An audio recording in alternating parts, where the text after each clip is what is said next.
Salut l'équipe Bitcoin Crypto, le scénario qui va achever les fragiles. Les gars, on va parler de ça ce matin et en plus on reviendra sur deux petits sujets importants suite à mes échanges avec certains d'entre vous. Hyper important, hyper intéressant, en tout cas je l'espère, et on fera pas une grosse vidéo, on est dimanche, c'est peinard. Déjà une vidéo le dimanche c'est bien, mais on va pas perdre trop de temps. BTC ce matin 94 000, on est stable, même si on perd 0,7. Ether il est à 1008, donc c'est un peu plus qu'hier même si on est à 0,4, enfin au moment où j'ai enregistré la vidéo. Missile Sol il perd 3%, correction aussi du côté de Link qui perd 4%. Ton, lui, il est dans le vert. Shiba, il perd 6%. HBAR qui perd 4%, mais dans la deuxième partie de tableau, c'est plutôt ça un peu partout. C'est normal, on respire après ce gros rebond. PP, il perd 6%. NIR qui perd 5%. En gros, tous ceux qui avaient vraiment performé ont quand même une petite correction comme MCP et CAS. Et aujourd'hui, c'est encore TKX qui est 50e.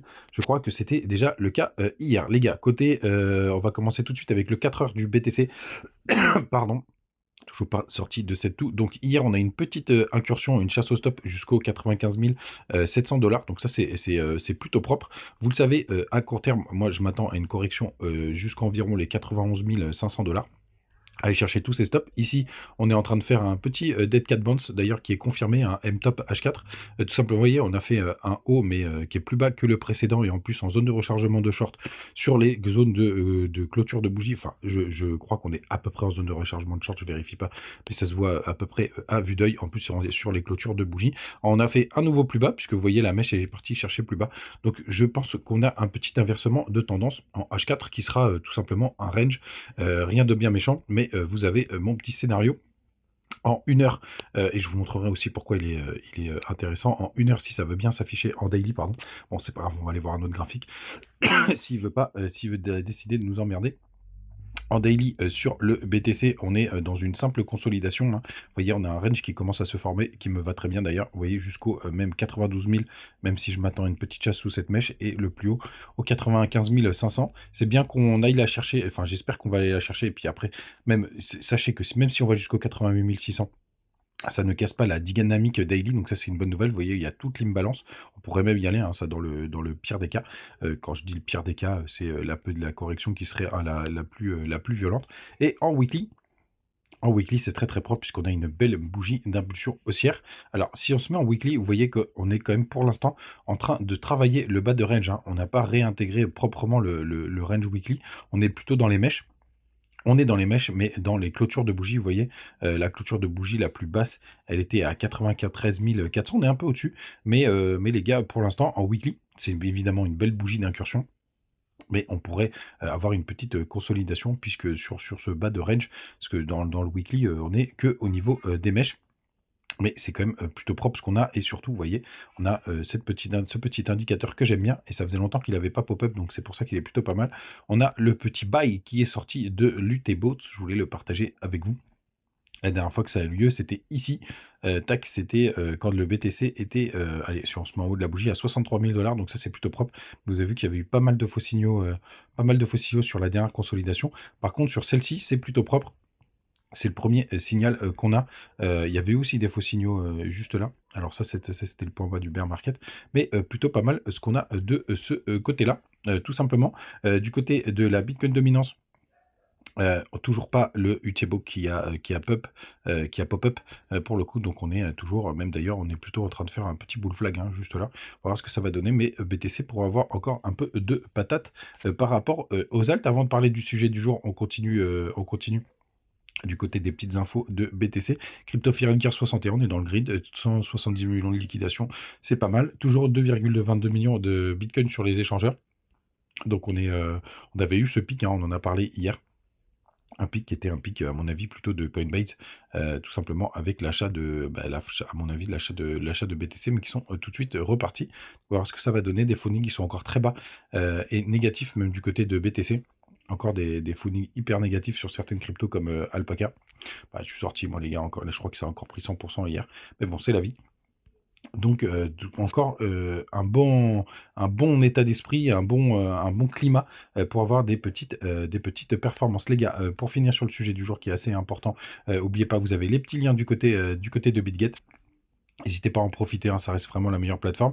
Du côté de Butinix aussi, vous avez les petits liens. Alors, j'ai toujours pas pris le trade, hein, du côté de BIM. Hein, j'attends, vous voyez, là on oscille entre les deux. J'attends la petite correction, vous le savez. On a 0,72, on a fait un plus haut quand même hier, à noter. Mais j'attends encore une petite correction. Le point idéal, c'est vers les 0,65. Je vous ai dit que je le prendrai avec vous, mais par contre, c'est pas pour autant qu'on n'attend pas un bon moment. Et vous avez les petits liens en description. Ether. 1008, il est en train de travailler cette zone. Pareil, si BTC va chercher les 91 000, je serais pas surpris qu'il nous fasse une petite correction jusqu'au 1700, 1726, pourquoi pas, s'il va chercher les petits stops juste là. On va voir bien évidemment ce que ça va donner. Donc les gars, et puis bien évidemment, vous avez le Telegram et le Twitter. Donc les gars, qu'on se le dise, le scénario en plus qui ferait beaucoup de mal, et en plus j'avais la conversation hier, oui, je suis repassé bearish à court terme. Les gars, on parle de petite time frame, hein. Moi, ce que je vous ai dit, moi je suis bullish sur les 3 prochains mois, et là à court terme, je m'attends à une petite correction pour 2 raisons toutes simples, et en plus avec un rebond qui sera hyper rapide. Vous voyez, les contrats CME, ils ont clôturé à 96 200. Donc ça, c'est une très très bonne nouvelle. Ça veut dire que là, pour l'instant, on a un gap haussier. Dans un monde idéal, moi, ce que j'aimerais, c'est qu'on aille chercher les 91 700, là, ce petit gap CME, parce qu'il y a encore un tout petit trou à aller chercher. Ça, c'est ce que j'aimerais qu'on aille chercher, tout simplement, et après qu'on reparte, et parce qu'on va recréer un gap en plus qui serait plutôt intéressant, jusqu'au 96 200. Donc ça, c'est mon scénario idéal, qui ferait beaucoup de mal, parce que la correction, elle ferait flipper, parce qu'on perdrait à peu près 5%, et tout le monde redirait, bon, bah ça y est, c'était la fin, c'est machin, etc. Mais tout simplement, je vous le redis, hein, moi c'est court terme, petite correction bearish, et si elle n'a pas lieu, comme je vous disais hier, je suis 98% exposé, donc je m'en fous si elle n'a pas lieu, j'aurais perdu que 2% de mon portefeuille qui n'est pas exposé, donc j'en ai rien à branler, tout simplement, et ou sinon, avoir une belle perf, ou sinon avoir cette petite correction, mais après repartir, c'est mon scénario, et à mon avis, qui en ferait flipper plus d'un. Et l'autre sujet du jour, qui a un peu rien à voir, mais hier on parlait du côté du Telegram, de shorter certaines cryptos. Bah les gars, moi j'aimerais bien shorter certaines cryptos, comme je vous le disais. En bear market, on va se gaver.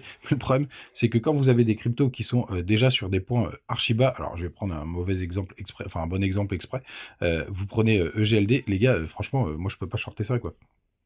Donc moi j'aurais adoré, enfin en plus, en toute franchise, c'est pas ceux que je voulais shorter en bear market, mais vous voyez, on a fait un nouveau plus bas par rapport au bear market, donc aucun intérêt. Et l'autre c'était Ondo. Alors tout le monde parle d'Ondo, j'en parlais encore hier sur le Telegram. Ça oui, je peux encore le shorter. Sincèrement, je peux encore le shorter. Tiens, d'ailleurs, c'est très très propre ce qu'on est en train de faire. Vous voyez, il y a une petite trendline là, on est en train de la retester. Alors, je serais pas surpris qu'on réintègre, mais moi, Ondo, je toucherai pas à cette merde. Je le partageais hier sur le Telegram, je sais que tout le monde en parle, tout le monde lui bouffe le cul, il n'y a pas de problème. Mais Ondo, pour moi, c'est ça, regardez-moi ça. Ça, c'est la dilution des tokens. Alors oui, bah tiens, pour le coup, je disais hier dans le chat que j'étais pas chaud pour prendre des shorts en bear market parce qu'il y avait des cryptos qui se sont fait encore éclater. Alors Ondo, c'est pas encore le cas. Ça, c'est plutôt une bonne nouvelle, mais j'attends quand même d'avoir des signaux définitifs. Et après les 3 mois, je pense qu'on les aura pour savoir si on est bien en bear market. Mais regardez-moi ça, c'est dégueulasse. Franchement, les gens qui chill Ondo, soit il y a une erreur sur Chainbroker, et c'est pas impossible parce que c'est déjà arrivé une fois, mais qu'est-ce que vous voulez enfin, c'est un scandale ce truc, regardez-moi ça. Là, on a tout simplement 500 millions de tokens en circulation, et le 26 juin, là, on parle dans 3 mois, là, on est à 758 millions. On arrive à le double de la supply en novembre. Et moi, je peux pas, franchement, je peux pas rentrer sur une crypto comme ça. Ça veut dire qu'il faudrait que le prix il reste stable juste pour multiplier par 2 la market cap. Et après, en 2026, pas de problème. Pas de problème. En 2026, on aura encore fait x4. On sera à x4 de la supply. Et après, c'est réglé. Pas de problème si le projet est encore là. Mais franchement, moi, je peux pas rentrer là-dessus. C'est vraiment dégueulasse, hein, pour le coup. En plus, il y a alors là, les premiers, les bleus, je crois que ça, c'est les premiers, les early investors. Donc ça, c'est la seed room. Le E, ils ont commencé à avoir quelques tokens, mais la plus grosse sortie de leurs tokens, c'est, là, vous voyez, c'est le petit bleu qui est là. C'est au mois de juillet. Voilà, au mois de juillet, bah, vous voyez, c'est ma target pour le coup. Et je veux dire, si Ondo, il a pump d'ici le mois de juillet, bah, franchement, je pense que tout simplement, Là, pour le coup, je prendrais un gros short. Bon, ça devait être une vidéo courte, finalement, on a beaucoup parlé, mais c'est pas grave, les gars. Oubliez pas, vous avez les petits liens du côté de BitGet et de Bitunix. Oubliez pas, quand je suis bearish, bah, je le précise bien, la time frame est sur quel horizon de temps. Là, c'est jusqu'au 91 500, donc autant vous dire, c'est pas énorme. Et après, je reste boule au moins jusqu'à, allez, mi-juin, début juillet, ce sera la target de sortie. Et les gars, franchement, même si je fais juste un petit fois 2,5 en espérant le faire, je pense que je sortirai. Mais bien évidemment, je vous le dirai. Passez un bon dimanche. On se retrouve bah, demain. Ciao.